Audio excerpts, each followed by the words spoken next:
These past couple of years hasn't been easy. Good, bad, or indifferent, it was worth it. Throughout my journey, I had so many inspirations, so many things that made me see things in a different light, even view myself from a different perspective, understanding that I don't have to be just another statistic, that I can seek to be who I want to be, not who they set out for me to be. With that being said, this is my response to the legendary Pedro Pedri's Puerto Rican obituary, Puerto Rican resurrection. Hold up, what's going on? We've let too much time pass. It's been going on for far too long, struggling just to survive. Things seem so wrong. We worked, we were always on time. We were never late, just trying to survive. If it wasn't for Juan, Miguel, Milagro, Olga, Manuel, I would still be in denial. All dying for an American dream, waiting for their lottery numbers to hit, the promotion that never came and a system that never gave a fuck from the beginning. So understanding and learning everything they struggled through, why do we continue to keep the cycle going? While screaming, yo soy boricua, pa que tú lo sepa. Please tell me what good does that do if we continue to contribute to the system that has us where we're at? And I'm not saying you got to be the next Captain Puerto Rico, I'm not saying all that. But let's look at the facts. So from 1493 until 1898, Spain ruled the island of Borinquen, and within that time, we had massive genocide. So many people died on both sides. And what do I mean by both sides?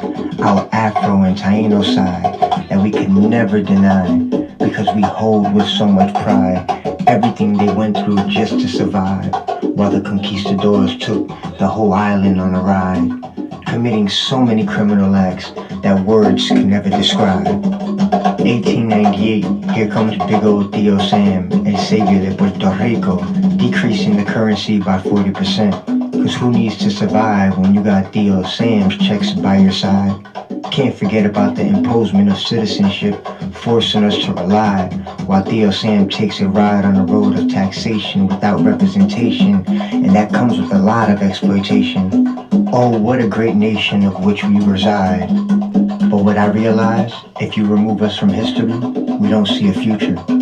This is why it's important to understand who is Pedro Albizu Campos, who is Arturo Alfonso Chambro, who is Lolita Lebron, who is Ramon Emeterio Betances, who is Mariana Bracetti, who are the Puerto Rican Nationalist Party, who are the Young Lords, all representation of greatness, all in their own right. But we are them and they are us, fighting for the same cause, liberation, self-determination, with no limitations. So we won't be dying, hating the make-believe steaks or the bulletproof rice and beans, or waiting for the supervisor to die to get that promotion. We will die freeing our bodies without having to use physical strength, but by arming ourselves with knowledge and education, not just for now, but for the future. Viva Puerto Rico libre, pa'lante siempre pa'lante.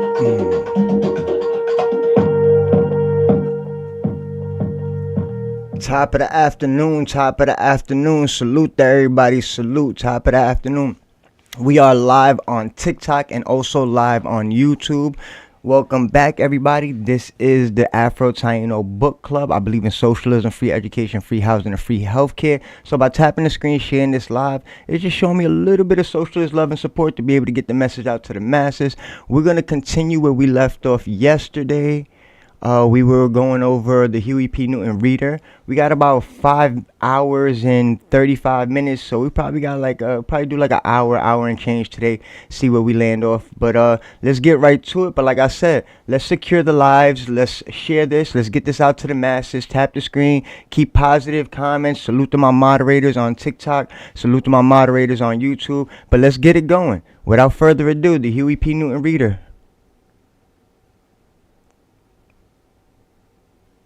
Black Capitalism, Reanalyzed. 1. June 5th, 1971. This is a dialogue in our continuing discussion of the new thrust of the Black Panther Party as we begin to carry out the original vision of the party. When we coined the expression all power to the people, we had in mind emphasizing the word power, for we recognize that the will to power is the basic drive of man. But it is incorrect to seek power over people. We have been subjected to the dehumanizing power of exploitation and racism for hundreds of years, and the Black community has its own will to power also. What we seek, however, is not power over people, but the power to control our own destiny. For us, the true definition of power is not in terms of how many people you can control. To us, power is, first of all, the ability to define phenomena, and secondly, the ability to make these phenomena act in a desired manner. We see then that power has a dual character, and that we cannot simply identify and define phenomena without acting, for to do so is to become an armchair philosopher. And when Bobby and I left Merritt College to organize Brothers on the Block, we did so because the college students were too content to sit around and analyze without acting. On the other hand, power includes action, for it is making phenomena perform in the desired manner. But action without thinking and theory is also incorrect. If the social forces at work in the community have not been correctly analyzed and defined, how can you control them in such a way that they act in a desired manner? So the Black Panther Party has always merged theory and practice in such a way as to serve the true interests of the community.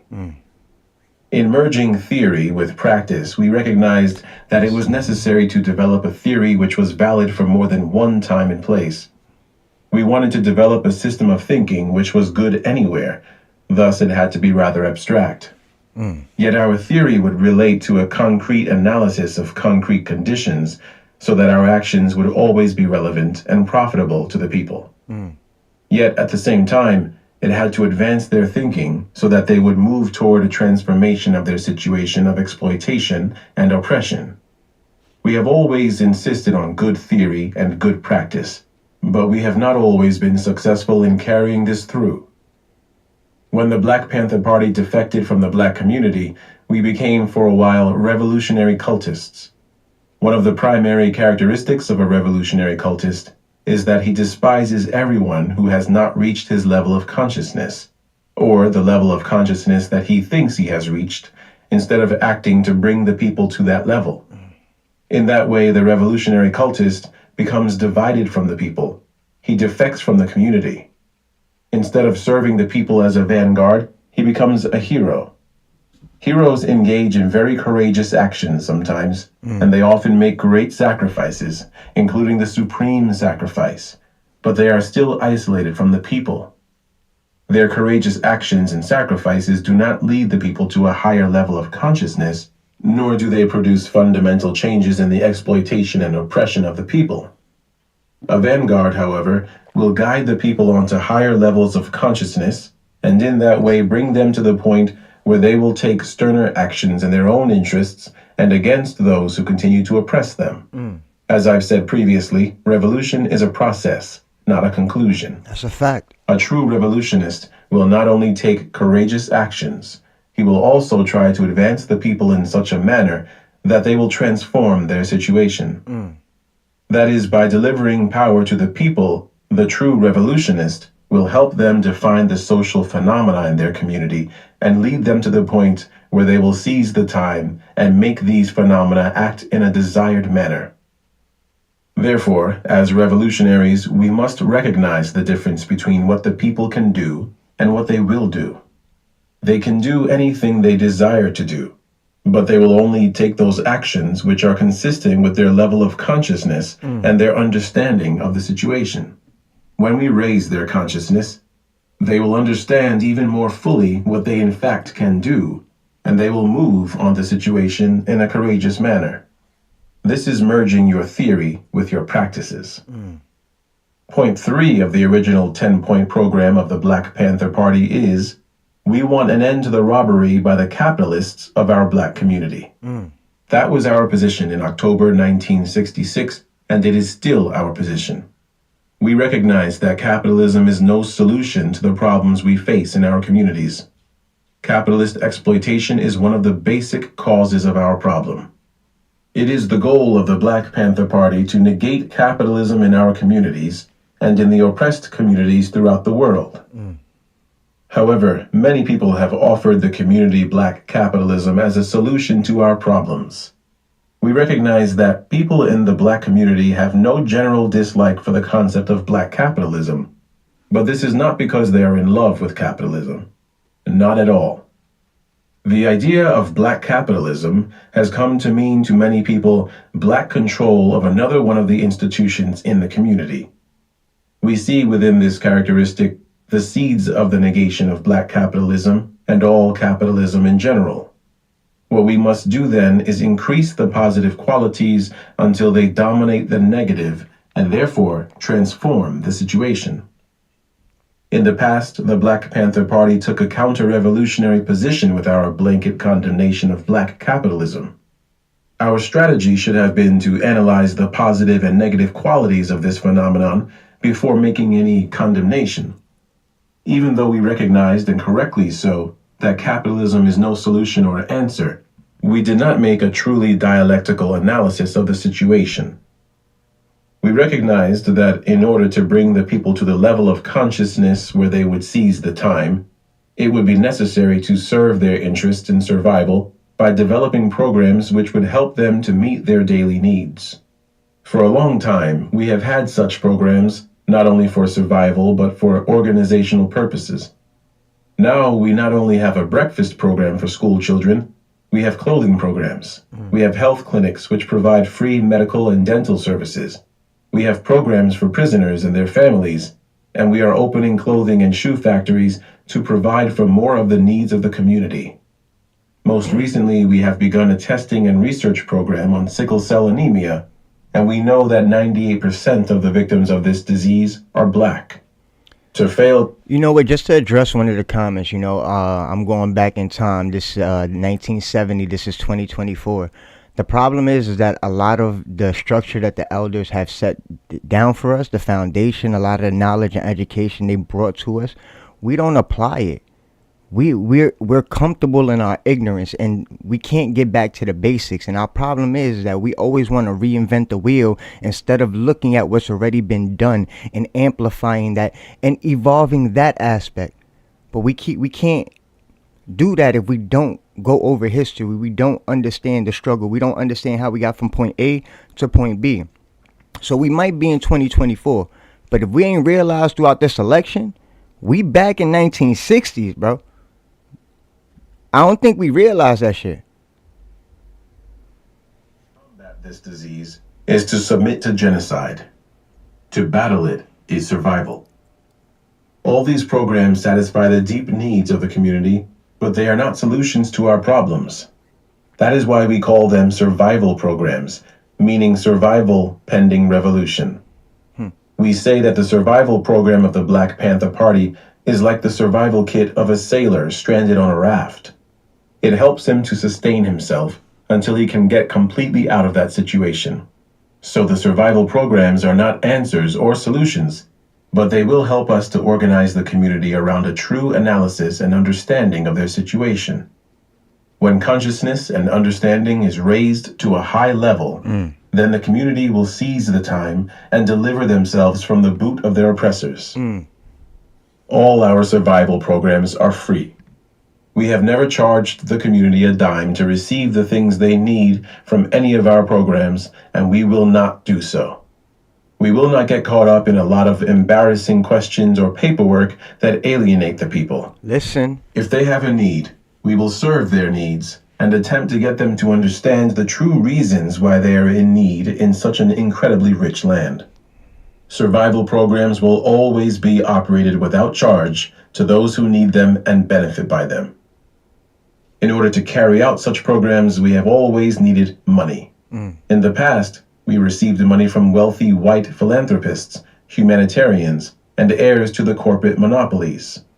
At the same time, we were engaging in a blanket condemnation of the small, victimized black capitalists found in our communities. This tactic was wrong since we received the money for our survival programs from big white capitalists, and we freely admit that. When we say that we see within black capitalism the seeds of its own negation and the negation of all capitalism, we recognize that the small black capitalist in our communities has the potential to contribute to the building of the machine which will serve the true interests of the people and end all exploitation. By increasing the positive qualities of the black capitalist, we may be able to bring about a non-antagonistic solution of his contradiction with the community, while at the same time heightening the oppressed community's contradiction with the large corporate capitalist empire. This will intensify the antagonistic contradiction between the oppressed community and the empire, and by heightening that contradiction, there will subsequently be a violent transformation of the corporate empire. We will do this through our survival programs, which have the interest of the community at heart. We now see the black capitalist as having a similar relationship to the black community as the national native bourgeoisie have to the people in national wars of decolonization. In wars of decolonization, the national bourgeoisie supports the freedom struggle of the people because they recognize that that is in their own self-interest. Then when the foreign exploiter has been kicked out, the national bourgeoisie takes his place and continues the exploitation. However, the national bourgeoisie is a weaker group even though they are exploiters. Since the people see black capitalism in the community as black control of local institutions, this is a positive characteristic because the people can bring more direction and focus to the activities of the capitalist. At the same time, the black capitalist who has the interest of the community at heart will respond to the needs of the people because this is where his true strength lies. So far as capitalism in general is concerned, the black capitalist merely has the status of victim because the big white capitalists have the skills, make the loans, and in fact, control the black capitalist. If he wants to succeed in his enterprise, the black capitalist must turn to the community because he depends on them to make his profits. He needs this strong community support because he cannot become independent of the control of the corporate capitalists who control the large monopolies. The black capitalist will be able to support the people by contributing to the survival programs of the Black Panther Party. In contributing to such programs, he will be able to help build the vehicle that will eventually liberate the black community. He will not be able to deliver the people from their problems, but he will be able to help build the strong political machine, which will serve as a revolutionary vanguard and guide the people in their move towards freedom. Our reanalysis of black capitalism and its relationship to the community from the perspective of dialectical materialism and our practical understanding of the needs of the community and the attitudes of the people toward black capitalism leads us to a new position.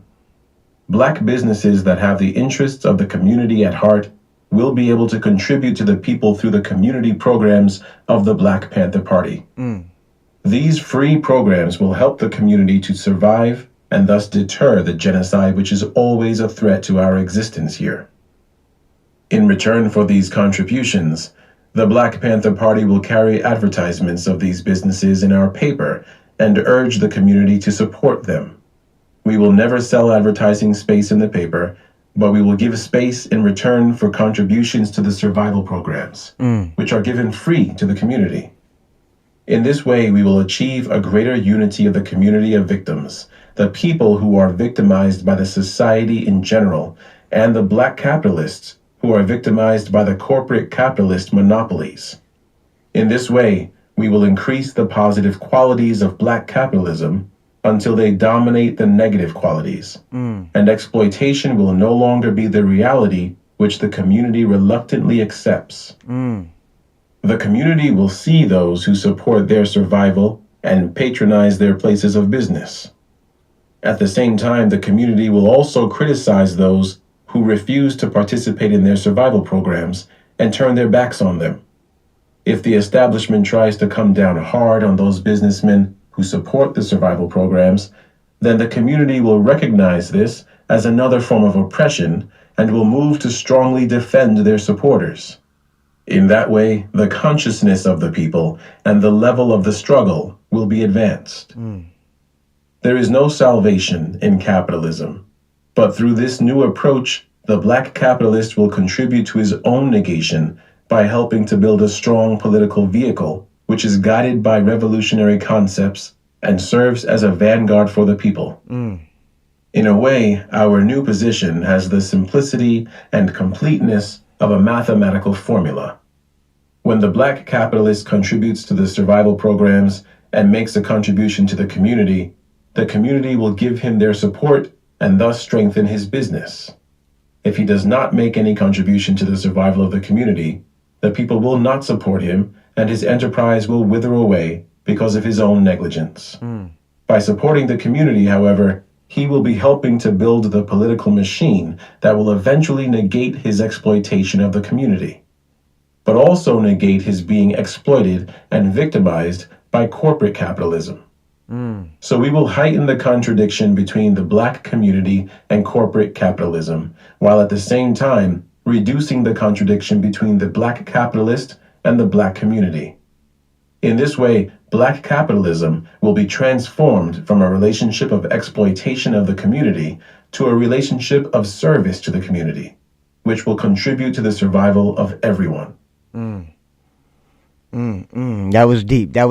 I gotta be honest with you, when I hear him speaking, I know he's talking about black capitalism and the black bourgeoisie, but it's hard for not me to see the intersectionality within the Puerto Rican community and every other community that goes through this as well, because nowadays you have bourgeoisies amongst every community, and to see how he's using the bourgeoisie as a vessel to be able to produce what he needs to get to the ultimate goal.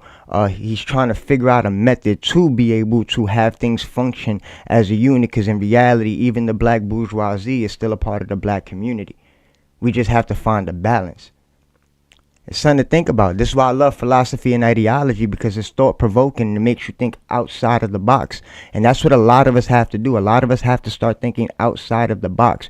We have to stop conforming to either this way of thinking or this way of thinking. And we preach that when it comes to politics, right? Because we're like, oh, neither left, neither right, neither or, neither works. We need to start applying that to philosophy and ideology.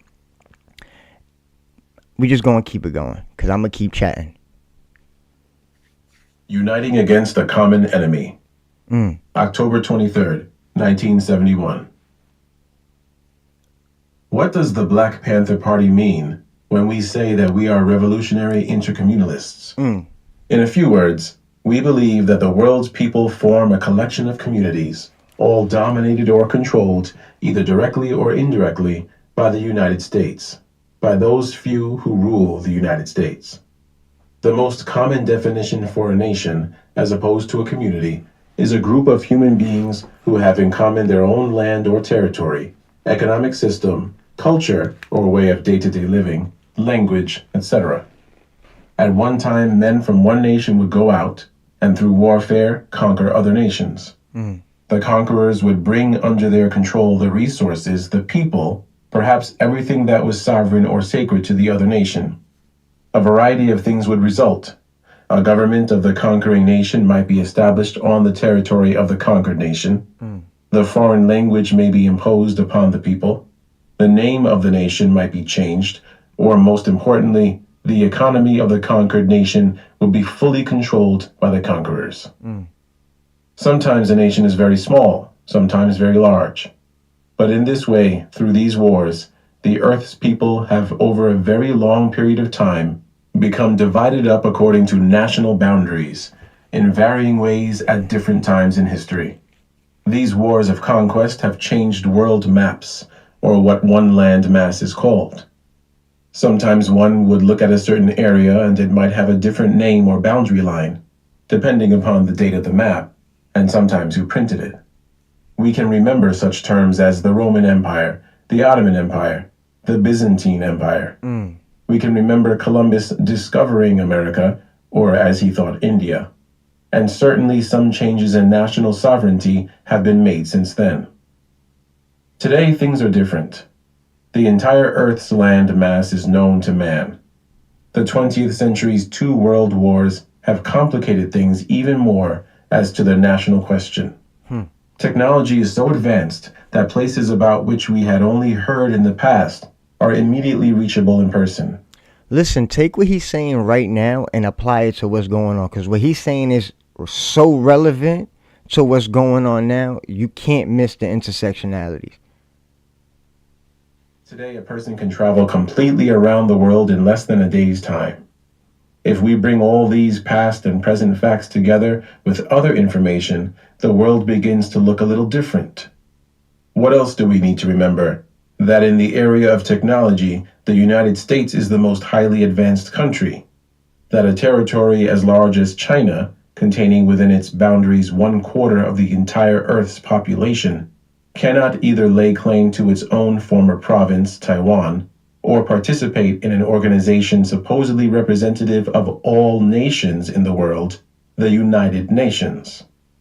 That most former empires, such as France, Germany, Italy, Britain, have lost their former holdings.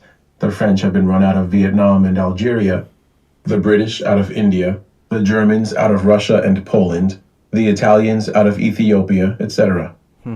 The point is that only one country stands as the sovereign stronghold, dominating and threatening the sovereignty of all other people and lands. It is the United States Empire. No people, no land, no culture, no national economy is safe from the long arm of the last remaining empire. The situation is this. A people can look only backwards to history to really speak of its nation. We call these former nations communities. All these territories exist under the threat of being brought into, or, in fact, being a part of the United States Empire. Some of the territories are liberated, such as China, the northern halves of Korea and Vietnam, or Albania. But the weapons of conquest, the war weapons produced by modern technology, are in the hands of the United States. Not even a liberated territory can lay claim to sovereign control of its land, economy, or people with this hanging over its head. We black people in the United States have always lived under this threat in our communities inside the United States.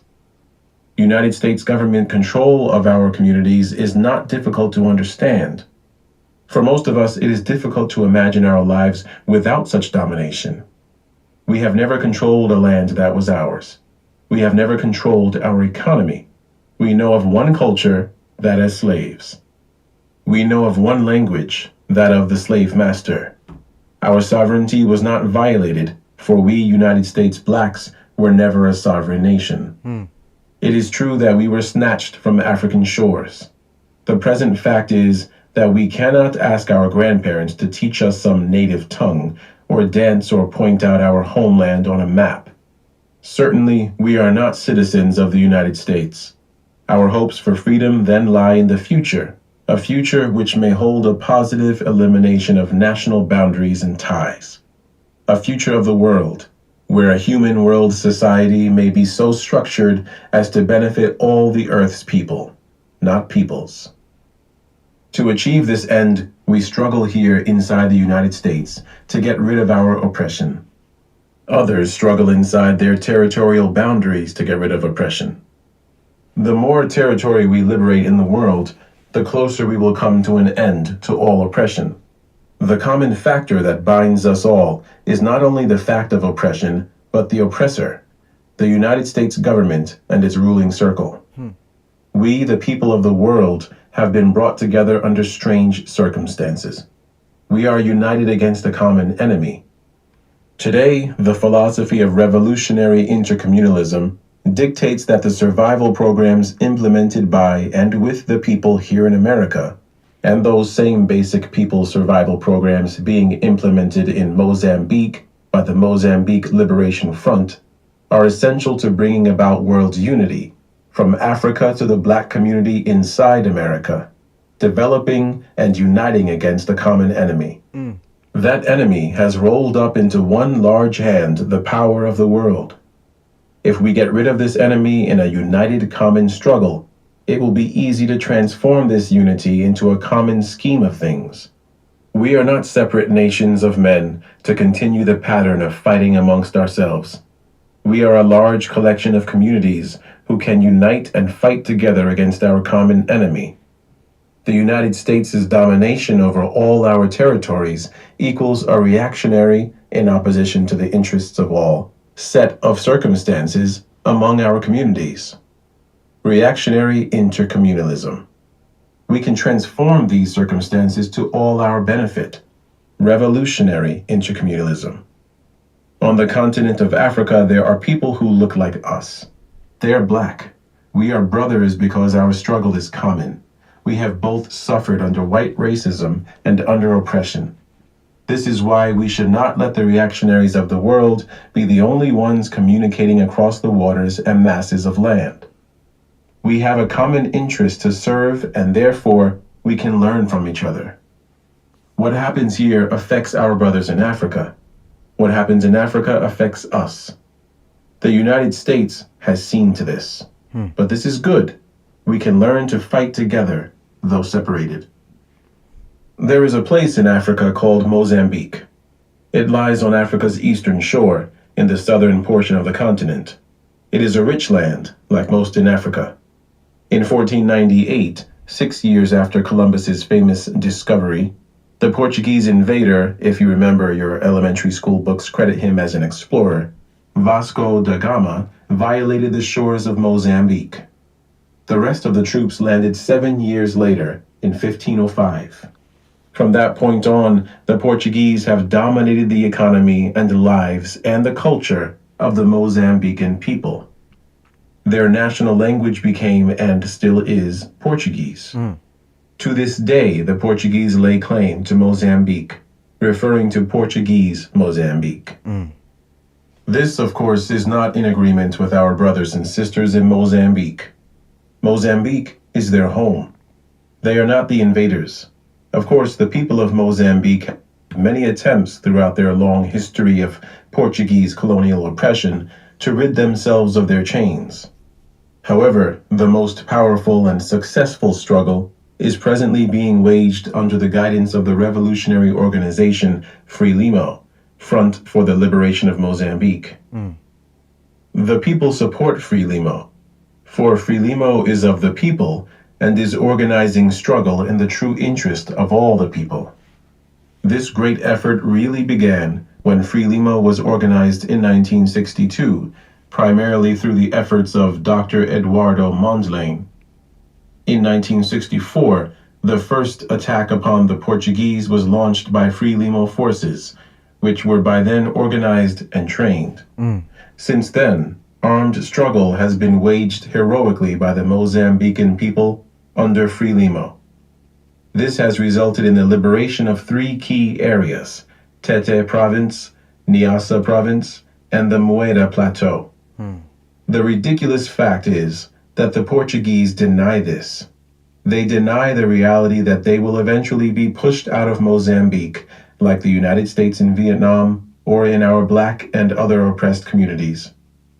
Portuguese Premier Marcelo Caetano, who replaced fascist dictator Salazar, and his official governor, General Eduardo de Oliveira, inside Mozambique, have consistently denied that their troops are being destroyed, their planes shot down.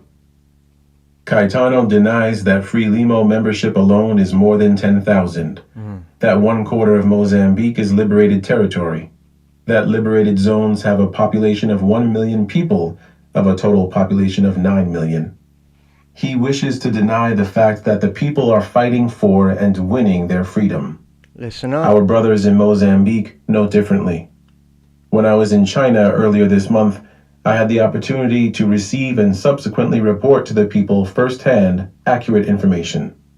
I met with the president of Frelimo, Comrade Samora Moises Machel, former chief of the army. President Machel gave a clear picture. Not only have 3 major areas been liberated, but Frelimo has established over 200 primary schools, hospitals, and other programs to serve the interest and needs of the people. Recently, in 1968, an entire detachment of women fighters was formed. It was around that time that while denying their losses, the racist, fascist Portuguese government called upon their old friends to help destroy the struggle. In these past 2 years, the United States, Britain, France, and Germany have played an openly active role in attempting to destroy the people's struggle for liberation. The United States, of course, helps most, providing Boeing 707 planes to bomb the people with napalm and all the other life-destroying material the United States can come up with.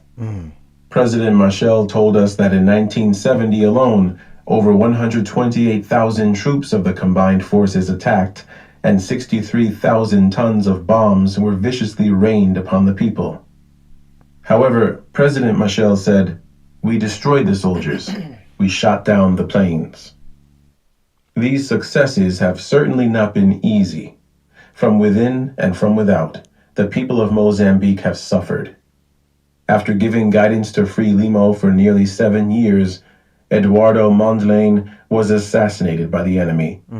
In February of 1969, while in his home in Tanzania, he opened a box that was part of his morning mail. Upon opening the box, a bomb exploded in his face and killed him. Naturally, the Portuguese used even the treachery of this murder to try to deceive the people. Soon after this, Caetano's government issued statements that a left-wing faction of Frelimo had murdered their leader. As is familiar, or should be to us by now, the Portuguese attempted to install their own man to lead Frelimo. They tried to push a native Mozambican, Lazaro Cavandami, popular among the people as the leader of the large 200,000 population Makonde tribe, into leadership of Frelimo. As a lackey for Portugal, Cavandami began issuing statements like, "Listen to me well. There must not be a single Makonde chief sending soldiers to war." He was telling the people not to fight for what was theirs. Also, the former vice president of Frelimo, Uriah Simango, was pushing to take over. They were both eventually defeated. Today, Frelimo, under the wise leadership of President Machel, is guiding the people of Mozambique toward greater and final victory. But today, naturally, the attacks of the combined forces of the United States, Portugal, Germany, France, and Britain are even more fierce. Constant bombings and many ground attacks take place. However, there is a more intricate, but ultimately more vicious plan in the making, headed primarily by the United States. They plan to build, for the Portuguese, a large hydroelectric dam. The site for the dam is in the liberated Tete province in Cabora Bassa, along the Zambezi River, bordering racist Rhodesia. Its purpose is to not only give financial aid to impoverished Portugal, but to be used as a key part in a plot with South Africa to launch a political, diplomatic, and military offense upon all of Africa. A familiar name to us is General Electric. The General Electric Company has spent millions to aid in building the Cabora Bassa Dam. Altogether, the United States and others have agreed to invest $500 million in the dam, which is capable of producing 18.4 billion kilowatts of electricity. Also, in regard to this Cabora Bassa Dam, late Frelimo President Mondlane once said, "They say it will enable them to settle 1 million whites in Mozambique within 10 years, to form a great white barrier across southern Africa." If we believe that we are brothers with the people of Mozambique, how can we help? They need arms and other material aid. We have no weapons to give. We have no money for materials. Then how do we help? Or how can they help our struggle? They cannot fight for us. We cannot fight in their place. We can each narrow the territory that our common oppressor occupies.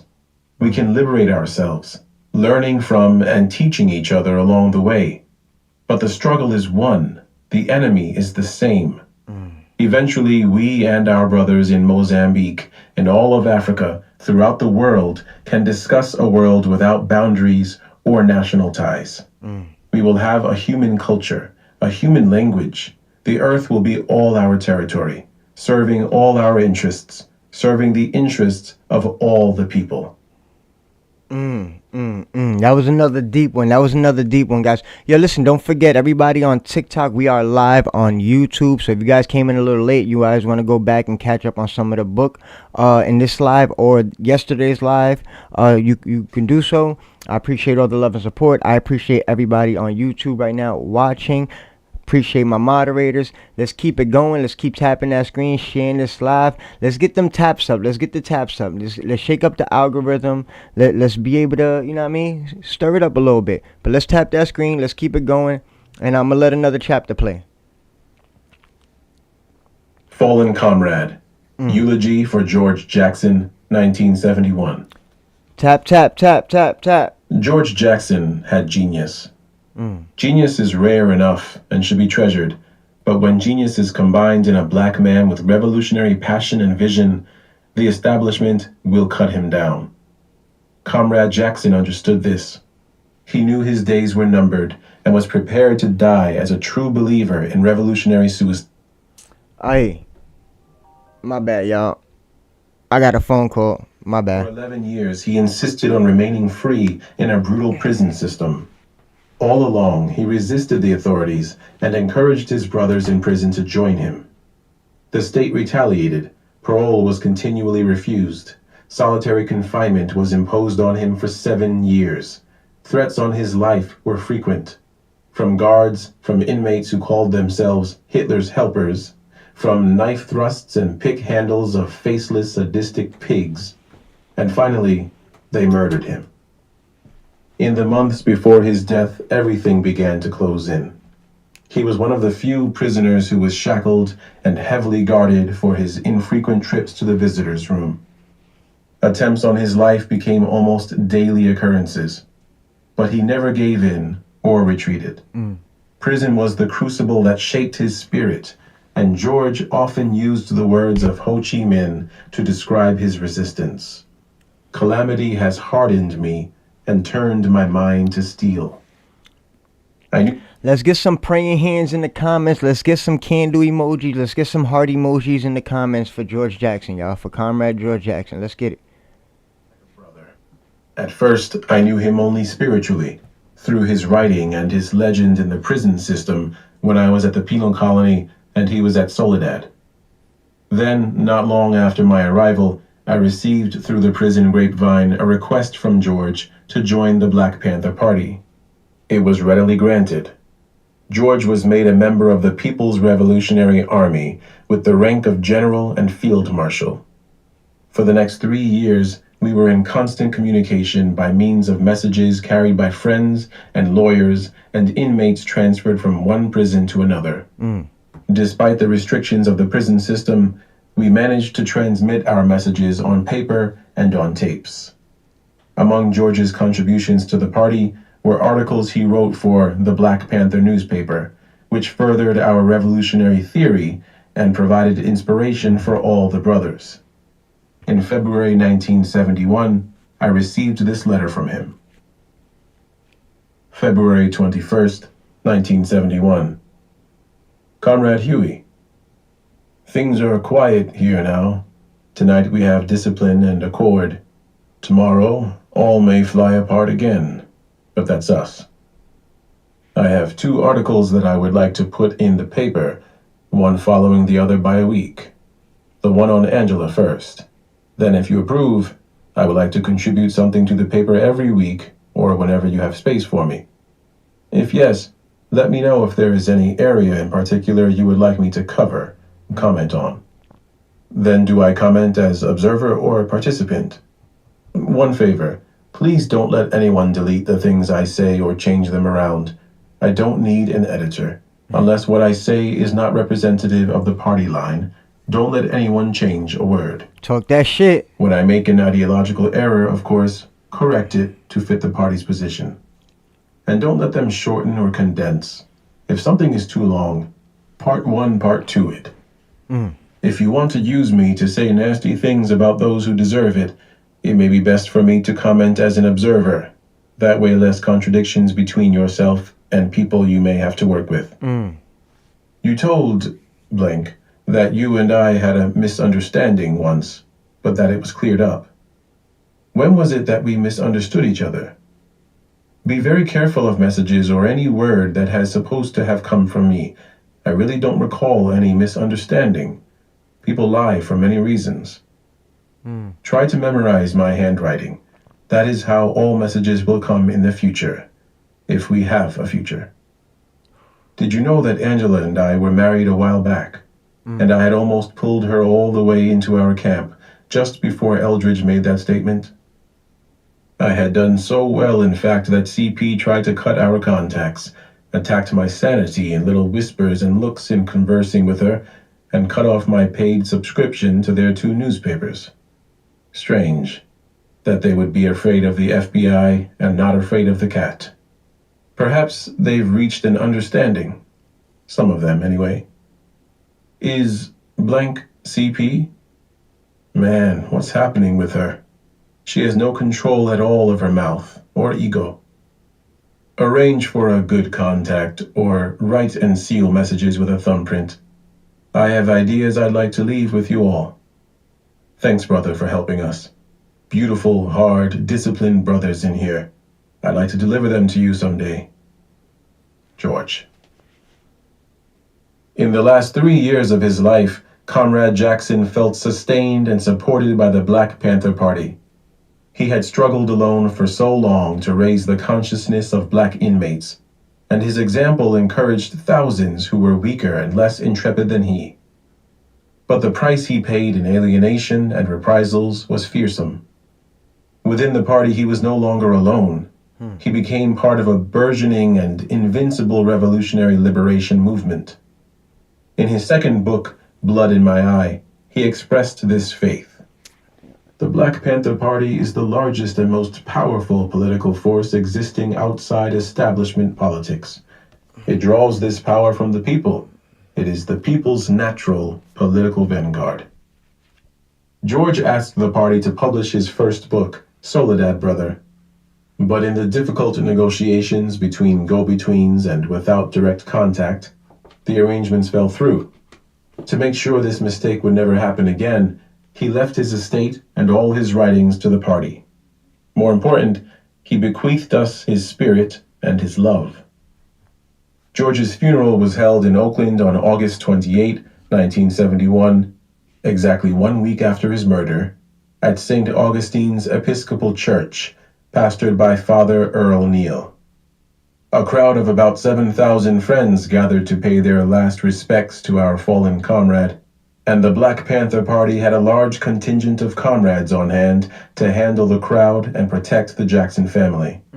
I arrived at the church shortly before the funeral cortege.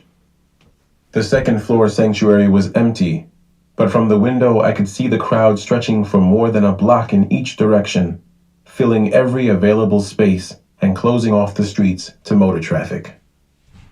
A number of Black Panthers sat talking quietly downstairs. Occasionally, they relieved the comrades who were controlling the crowd and directing traffic outside. The children from the Intercommunal Youth Institute were there, and although they had been in the building since early morning, they did not complain of weariness. The children felt the loss of George deeply.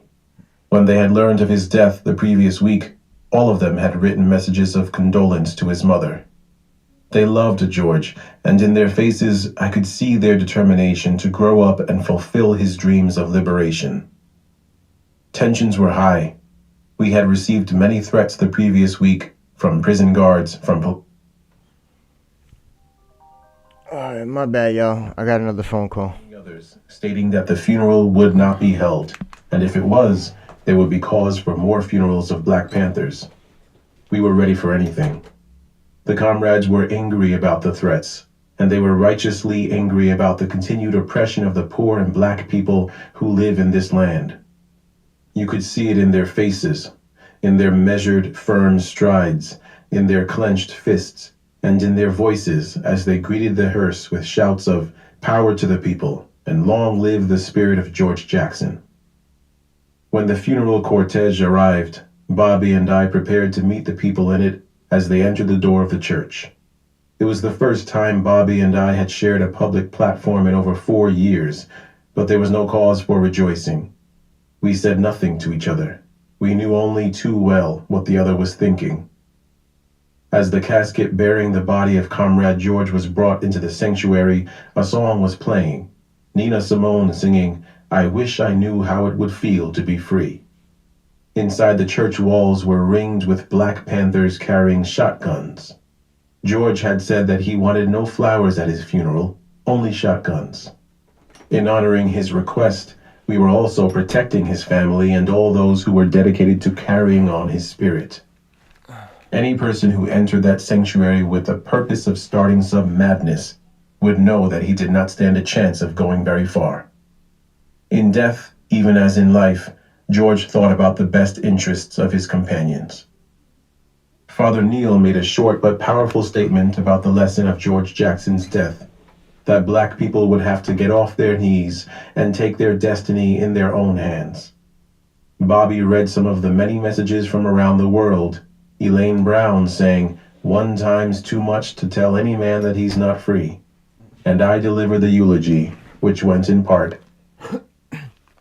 George Jackson was my hero. He set a standard for prisoners, political prisoners, for people. He showed the love, the strength, the revolutionary fervor characteristic of any soldier for the people. He inspired prisoners, whom I later encountered, to put his ideas into practice, and so his spirit became a living thing. Today, I say that although George's body has fallen, his spirit goes on, because his ideas live. And we will see that these ideas stay alive, because they'll be manifested in our bodies and in these young Panthers' bodies, who are our children. So it's a true saying that there will be revolution from one generation to the next. This was George's legacy, and he will go on.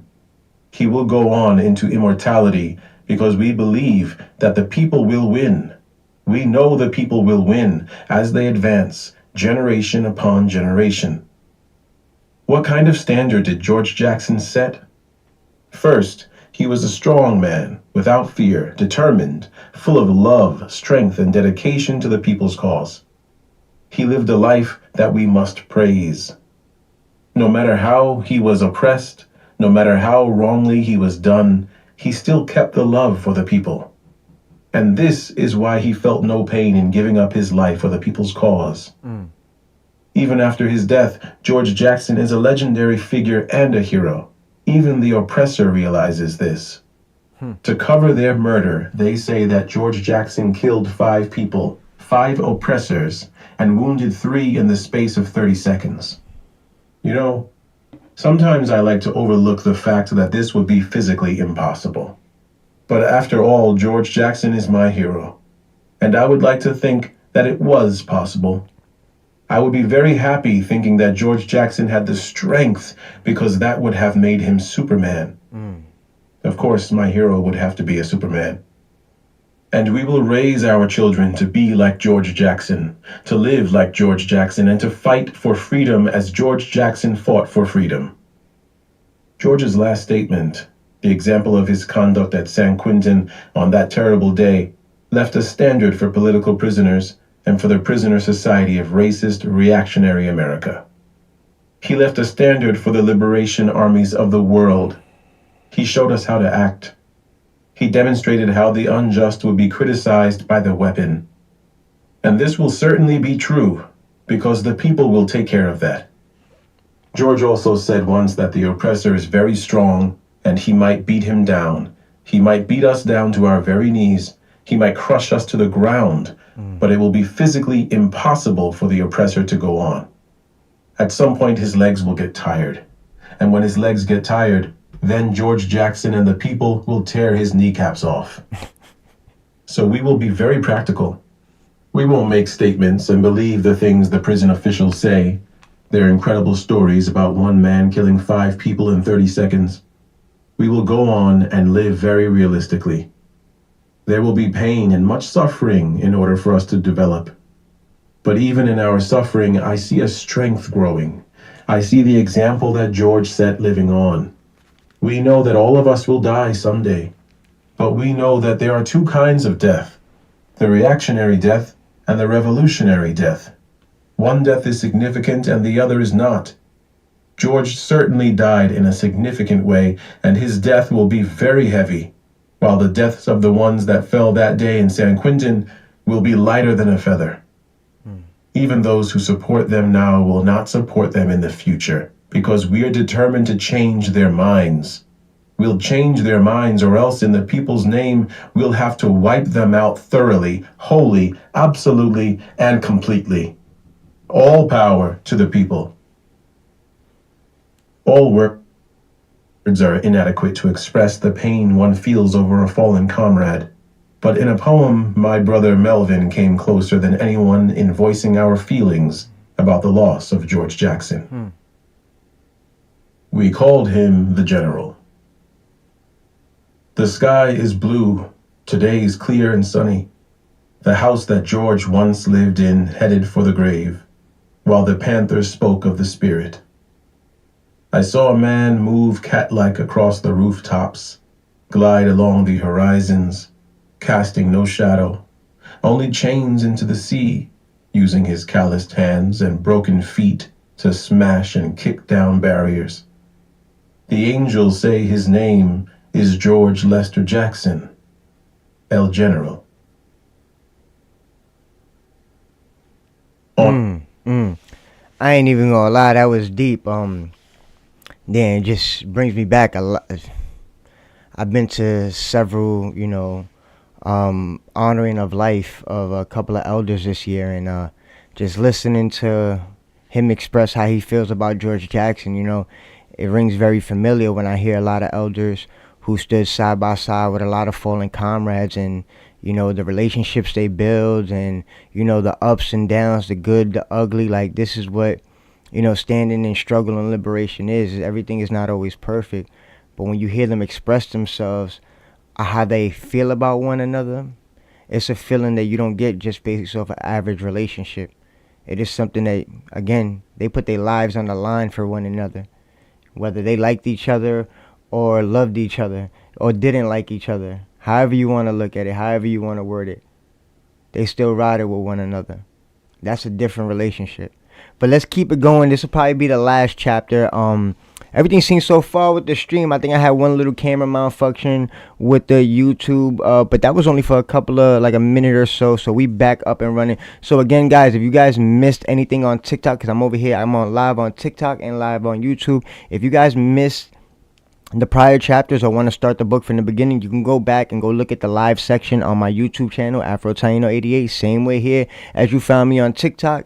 Everything should be up there in sequence, so you can go back and start from the beginning and go all the way up till where we're at right now. So this is going to be the last chapter for today. Let's get to it on Pan-African or communism. Let's get it. Pan-Africanism or communism. December 1st, 1972. The historic maneuverings that have led to the continued oppression of U.S. blacks and other people of color throughout the world have dealt an intricate and greatly complex problem that... Really quick, since this is the last chapter, let's end it out with a bang. Let's tap that screen. Let's share this live. Let's keep some positive. Let's get some positive emojis down in the comment section below. If you follow, so if you're on my live and you resonate with somebody in the comment section, just do me a favor, shoot them a follow. This is how we build community. Again, I do believe in socialism, free education, free housing, and free healthcare. So by tapping the screen and sharing this live, it is showing me a little bit of socialist love and support to be able to get the message out to the masses. And without further ado, I'm going to let this last 20 minutes play out. I appreciate all the love and support. Like I said, we are live on YouTube, and if you haven't subscribed, go subscribe now, because that's when you can go find the archives and go backtrack the lives that we've done and keep up with your favorite book that I displayed. So I appreciate all the love and support. Let's keep it going, and yeah, let's go. Now face. The definition of the problem, however, has become so complicated that solutions cannot be discussed without a careful analysis of the present-day situation in which blacks and poor people are enmeshed. To address the questions raised by George Padmore in Communism and Black Nationalism, we must consider the most fundamental issues and agree upon certain premises. We must agree, for example, that black people inside the United States live in an oppressed state. Furthermore, the primary characteristic of this oppression is economic, with racism at its base. From this fundamental point stem other manifestations of oppression in the political, cultural, and social arenas. Classic definitions of the nature of oppression of U.S. blacks, nevertheless, do not find much applicability beyond this point. Black Americans cannot be said to be colonial subjects, strictly speaking. That would require the invasion of a sovereign territory by a foreign force, whose purpose would be to overtake the land and all that it yields. Instead, blacks in the United States are forced transplants, having been brought from foreign territory as slave labor. It would therefore be somewhat absurd to discuss expelling those controlling forces from a region that was foreign to blacks in the first place.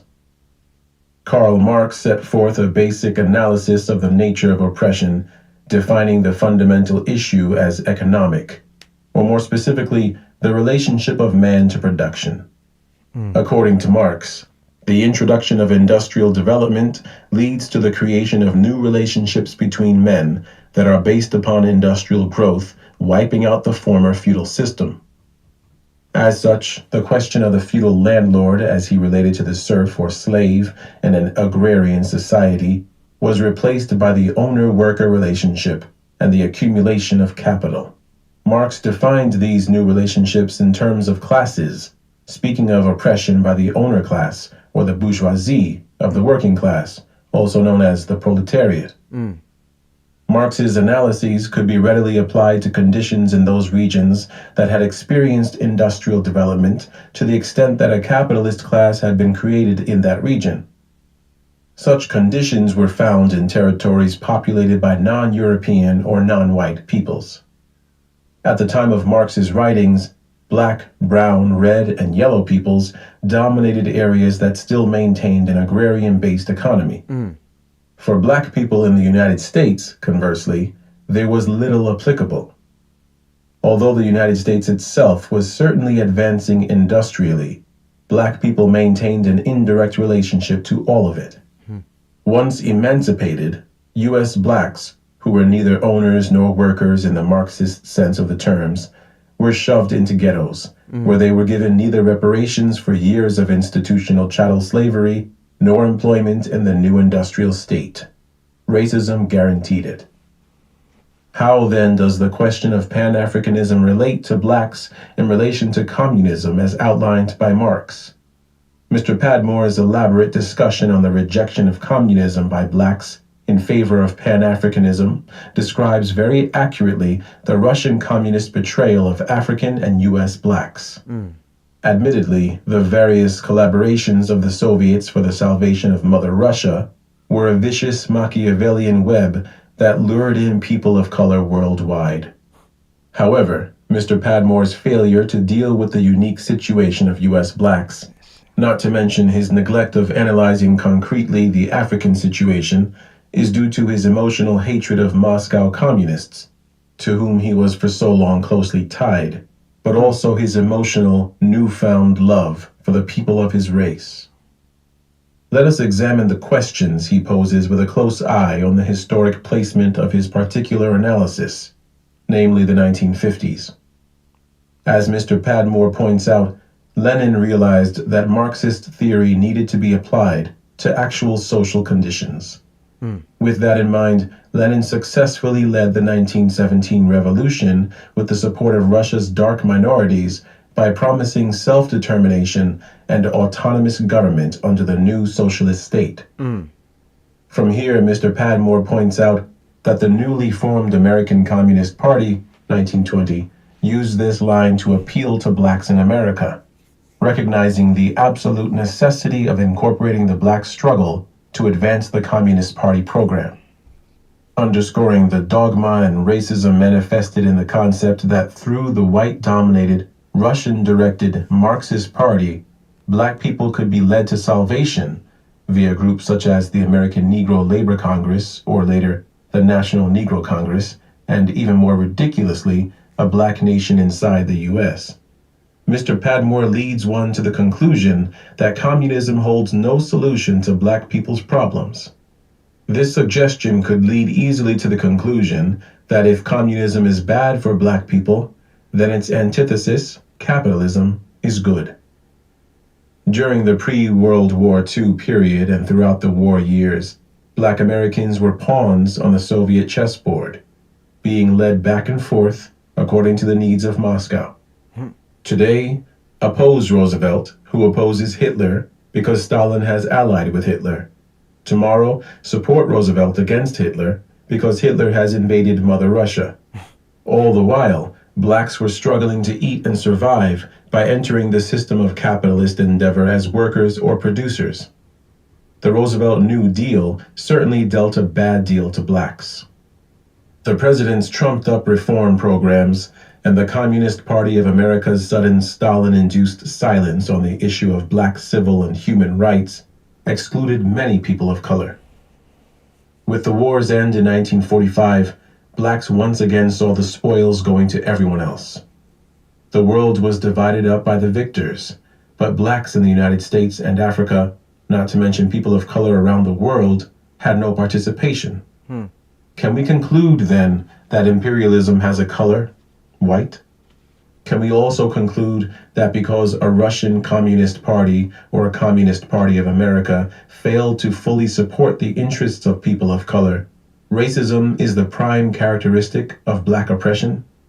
Can we further conclude that if colonized blacks unite, sharing among themselves all their wealth, racial oppression will be overcome? These are serious questions that must be properly reviewed if we are to resolve the problem of black oppression and human exploitation in general. Said Mr. Padmore, "The time is fast passing when colored folk will continue to accept their colonial status, which in the modern world signifies racial and national inferiority. If the Western powers are really afraid of communism and want to defeat it, the remedy lies in their own hands. First, it is necessary to keep one step ahead of the communists by removing the grievances of the so-called backward peoples, which the communists everywhere seek to exploit for their own ends. Secondly, there must be a revolutionary change in the outlook of the colonizing powers, who must be prepared to fix a date for the complete transfer of power, as America did in the Philippines, and to give every technical and administrative assistance to the emerging colonial nations during the period of transition from internal self-government to complete self-determination, fortified with the knowledge that, regardless of their stage of development, full responsibility will be theirs on the agreed date. The colonial peoples will throw their full energies into making the experiment a success. Only responsibility can develop the latent potentialities of a subject people, as events in the Gold Coast have shown. None of the members of the present All-African Cabinet in the West African colony had any experience in governing prior to taking office in 1951. Historically, colonial wars and other aggressive maneuverings led African nations to become colonial subjects of various European powers. The Allied victory in World War II pulled the United States' Depression-era economy out of the red, placing American rulers in positions of unprecedented global prominence.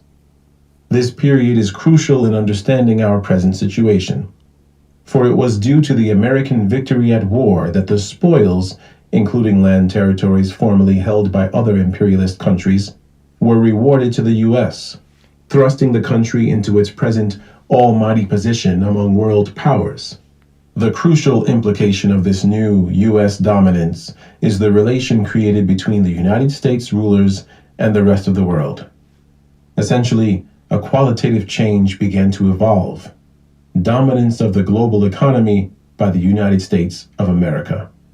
Really quick, everybody, we got about 9 minutes and 47 seconds left of this chapter. Just do me a favor, keep tapping that screen, keep sharing this live, and don't forget, everybody on TikTok, go follow my YouTube channel, AfroTaino88, the same way it's on here, so that way you can recap all the books we've done and all the books that we continue to do, and you can actually find this live right now on YouTube. Different camera view, different perspective, same content. Tap the screen, share this live. Remember, I believe in socialism, free education, free housing, and free healthcare. So by tapping that screen and sharing this live, it is showing me a little bit of socialist love and support to be able to get the message out to everybody.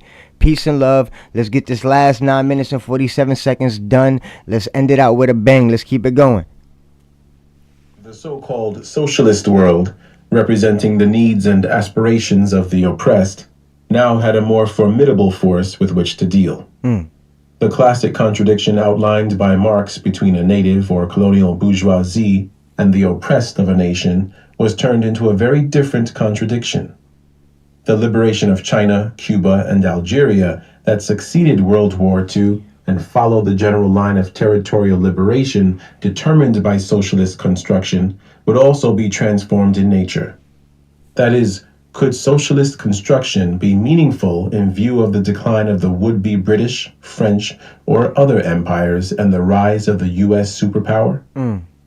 As Mr. Padmore notes, the first workers' state, with its European and American offshoots, had begun to betray its historic task of supporting the oppressed. The doctrines of Marx were well received among white minorities, fitting classically into the Marxian mold around industrial owners and workers. However, as the dogma of Moscow had not been useful to the Chinese, it could find no home in the rest of the world of color. Perhaps there was the added factor of centuries of race superiority, coupled with the sudden and shocking inability of the European greats to lay claim to all the world, that caused such insensitivity to the undeveloped, non-industrial world of color on the part of Moscow-directed communist citizens of the civilized world. Certainly there was a betrayal of silence by the American communists toward blacks at the crucial point when the United States rose above the imperialist crowd. The essential question is, how shall the liberation of blacks in the U.S. or in Africa, or people of color throughout the world, be affected? Another fundamental question is, what does liberation mean? Mr. Padmore puts certain concepts before us in relation to the liberation of blacks: Pan-Africanism or communism. The brilliant Dr. Kwame Nkrumah, having identified and warned his people of the deviant dangers in neo-colonialism, called for a united Africa.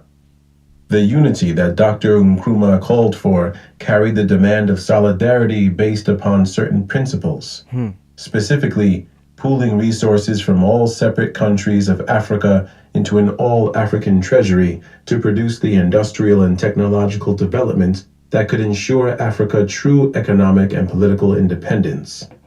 This, in turn, would allow for a fair distribution of wealth to every African along socialist lines. Nkrumah had seen that a functional definition of the economic and political situation in Africa defied the notion of separate, independent nations within the continent. He had seen that within the African nation ranks, black men had risen to leadership of independent states, but who were no more than comprador agents for the United States. He knew that as long as these small states remained separate, capitalist ideology and thereby the continued exploitation of the people could always creep back into Africa and thwart the real control by the people over their lives. Nkrumah's dream, however, was cut short at the hands of the U.S. by a CIA-directed coup. With these facts in mind, let us take a careful look at America. The economic power of the U.S. rulers is so great that there is no denying its effects upon the rest of the world. This economic power is manifested in the concentration of production capabilities and raw materials in the hands of American forces. What the United States cannot obtain and develop, it can synthesize in its technological laboratories.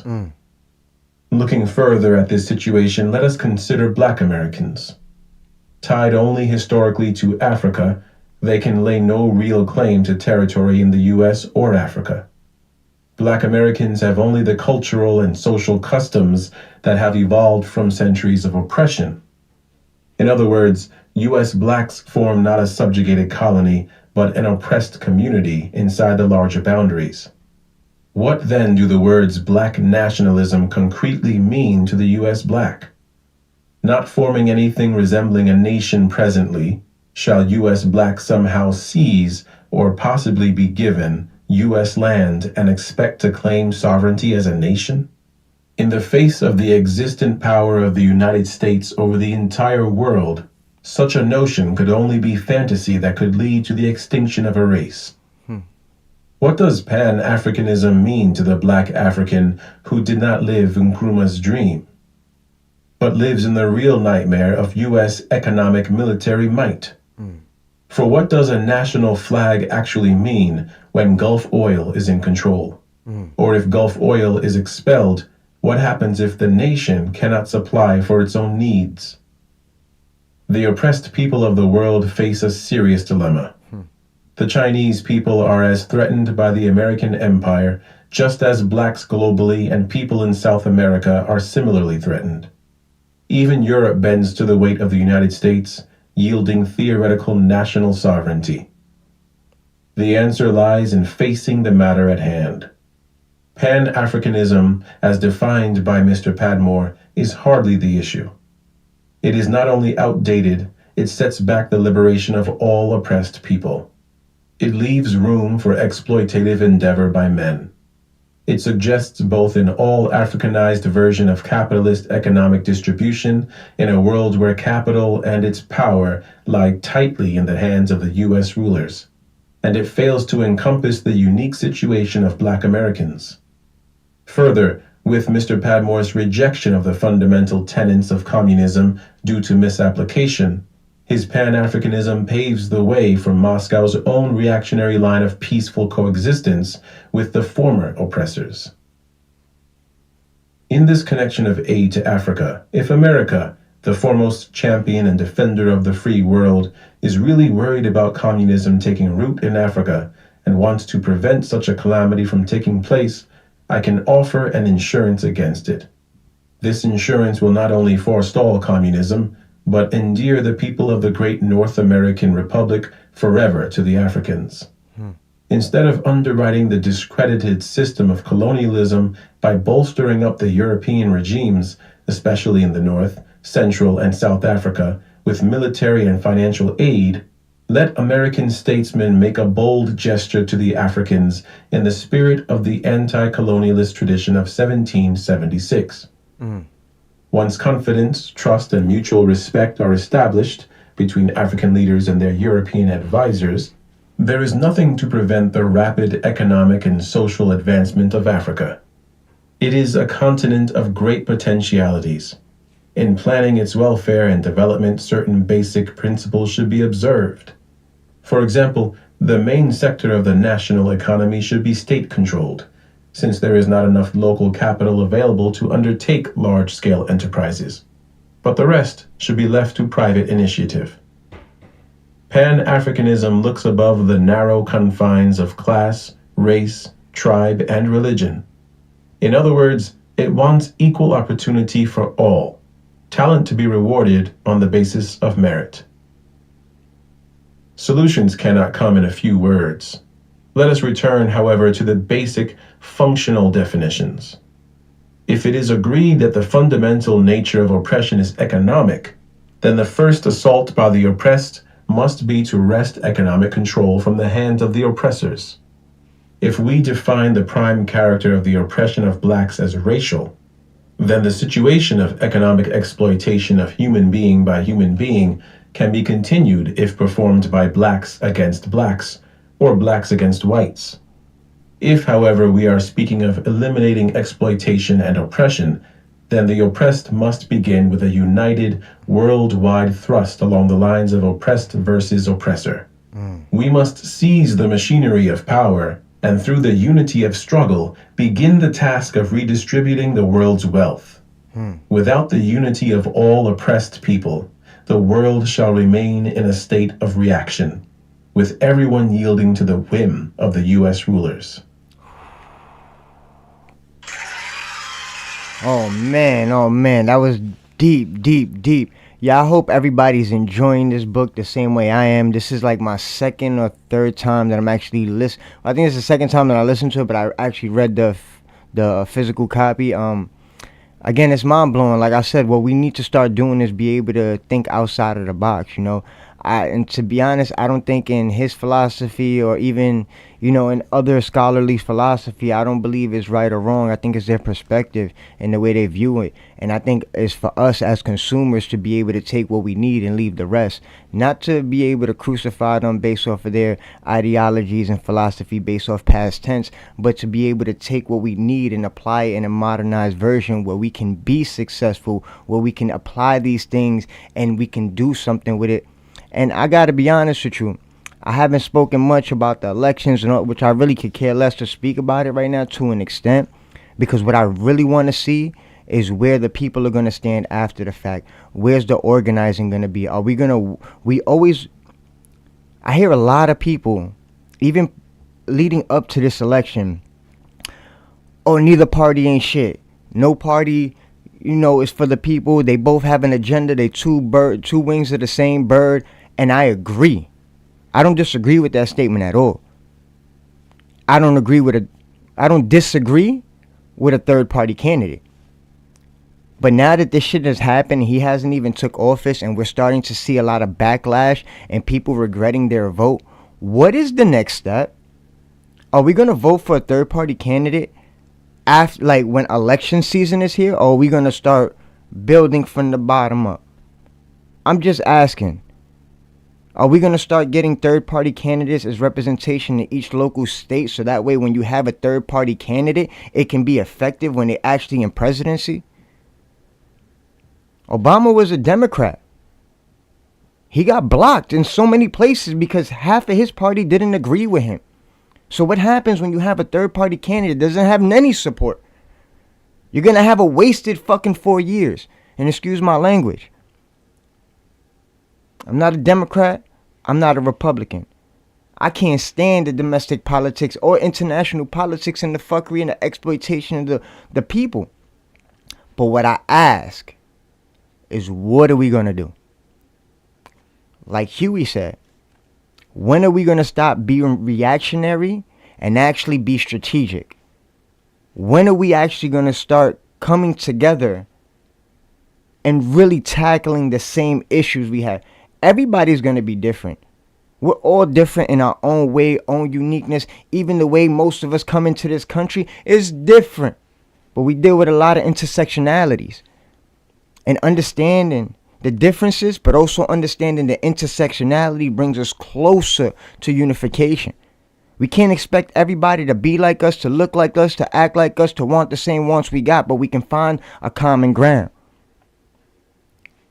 What happens when the left becomes the dominant? Isn't the left become the right and the right becomes the left? And it's going to continue to shift that way as long as politics is either or. Either or. And it's happened throughout history. And I think that's the big component that we're missing. And it goes back to the comment that was said earlier. We're focused on a book in the 1970s when we're in 2024. Obviously, we haven't learned much from the work our elders put in, that we haven't applied at least a fraction of what they've given us to today's dynamics.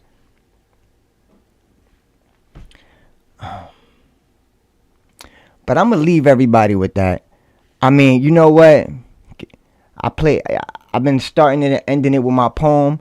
So I'm going to let my poem rock out right now. I appreciate all the love and support. You can find it on YouTube. There's a visual to it. But since I'm live on YouTube and I'm on TikTok on my phone, yeah, I'm gonna put y'all to hear it. I appreciate all the love and support. Like I said, I'm not a Democrat or a Republican. Where I stand is with the people, and I just want us to come up with a plan. That's all I want. Whatever we decide as a united front is what we decide as a united front. All oppressed people. People don't agree with me. That's cool. We're going to keep battling and we're going to keep being in the same situation. And our kids are going to have to deal with it. And our kids' kids are going to have to deal with it. And our kids' kids are going to have to deal with it because we still in reactionary mode. With that being said, I'm going to end it out with my poem, Puerto Rican Resurrection. Salute to Pedro Petris. This was in response to his legendary poem, Puerto Rican Obituary. And this is me paying homage. I appreciate all the love and support. Don't forget, go check me out on YouTube. We're live on YouTube right now, AfroTaino 88. All gifts and donation is going to AfroTaino Inc. It is a publishing company that I'm trying to put together. I got a couple of children's books that I'm gonna release. I've shared it with a couple of you guys, but go check out the GoFundMe. The link is in the bio. All gifts and donations for the next 2 months is going straight to that. So I appreciate all the love and support. Let's get it. These past couple of years hasn't been easy. Good, bad, or indifferent. It was worth it. Throughout my journey, I had so many inspirations, so many things that made me see things in a different light, even view myself from a different perspective, understanding that I don't have to be just another statistic, that I can seek to be who I want to be, not who they set out for me to be. With that being said, this is my response to the legendary Pedro Petri's Puerto Rican obituary, Puerto Rican resurrection. Hold up, what's going on? We've let too much time pass. It's been going on for far too long, struggling just to survive. Things seem so wrong. We worked, we were always on time. We were never late, just trying to survive.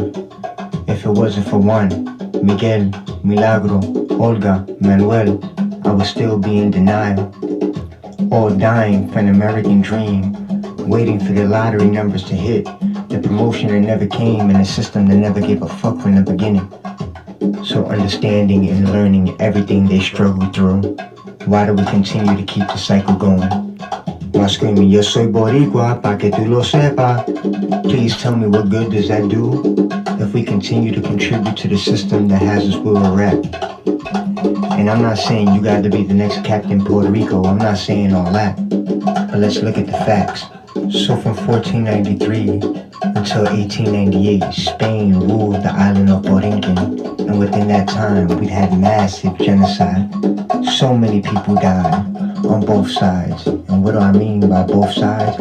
Our Afro and Taino side that we could never deny, because we hold with so much pride everything they went through just to survive, while the conquistadors took the whole island on a ride, committing so many criminal acts that words can never describe. 1898, here comes big old Tio Sam, El Savior de Puerto Rico, decreasing the currency by 40%. Cause who needs to survive when you got Tio Sam's checks by your side?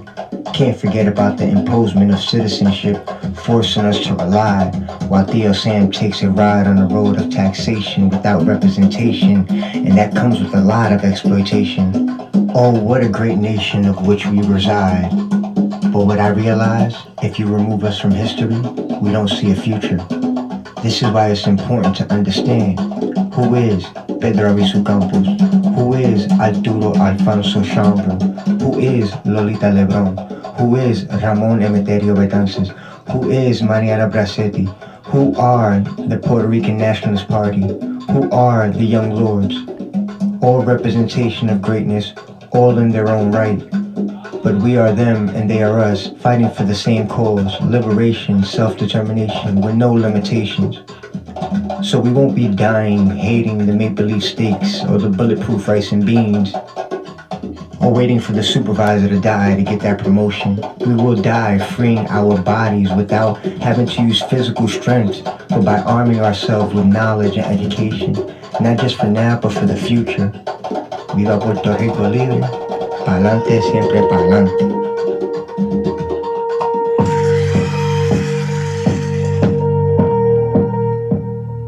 And that is a wrap, y'all. I appreciate all the love and support. Again, don't forget, go over to YouTube, go hit subscribe, hit the notification bells. Just in case you miss my lives on TikTok, you can always catch up later on YouTube. I appreciate all the love and support. I appreciate all the gifts, and I can't wait to put out my project for you guys. Peace, love, positivity. I'm going to catch you guys later.